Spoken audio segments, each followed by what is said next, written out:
On avait mis des clous pour que les gens réparent, et pendant qu'ils réparaient, on est sorti à coups de gourdin pour aider les coureurs à réparer. Il a fallu que les organisateurs sortent le revolver pour tirer et permettre Le Tour de France est terminé et sa seconde édition aura, je le crains bien, été la dernière. Il sera mort de son succès, des passions aveugles qu'il aura déchaînées, des injures et des sales soupçons qu'il nous a valu des ignorants et des méchants. Et pourtant, il nous a semblé, et il nous semble encore, que nous avons édifié avec cette grande épreuve le monument le plus durable, le plus important du sport cycliste.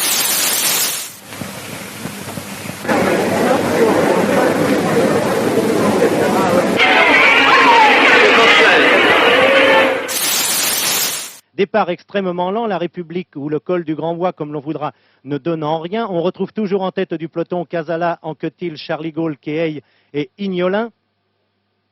À noter toutefois l'abandon du Britannique Denson. Là encore, l'Anglais s'est retiré le premier. Il ne reste donc plus que 3 Britanniques en course.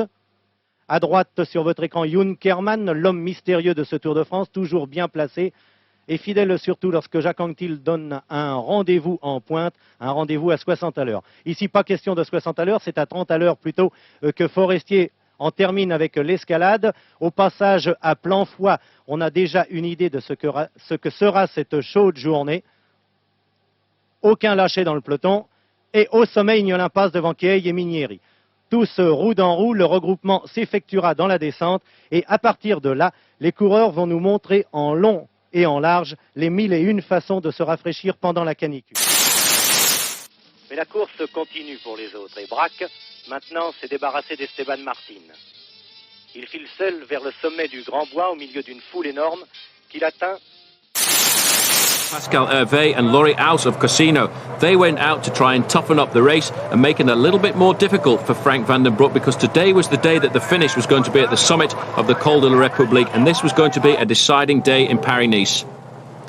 And the Mapei team were trying to get their man up near the head of affairs, ready for the showdown time on the climb to the summit finish.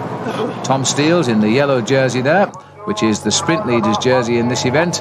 And then being caught here was Bruno Boscadin and Laurie Aus in the field, regrouping, ready for the climb. But a lot of work had been done by the Mapei squad, so Frank van den Broek decided he needed to repay his teammates, so he went out and put a lot of pressure on the front. He was joined by Alex Zuller, but one man was missing from this very select group at the front of affairs. It was Laurent Jarabert. He wasn't able to match the pace of the young man from Belgium, and he was put into severe difficulty on the early slopes of the climb. Heavily marked by the Festina riders, and with only one teammate to help him, things weren't looking too good for the world number one. Conditions were deteriorating as they tried to split up the field, and the man setting the pace, Frank van den Broek. And the last man able to stay with Frank van den Broek was in fact one of the teammates of Laurent Jalabert, Garcia, and you can see him just on the back wheel there, suffering a little bit as the team car of Patrick Lefebvre, the director of Mapei, comes alongside van den Broek and says, look, you can't ride to the finish like this with a passenger, put the hammer down. And that's exactly what van den Broek did. Conditions are still deteriorating, just 3 kilometres left to climb to the line, and the man in the white jersey, reflecting the snow often seen on this race route, was now free as a bird.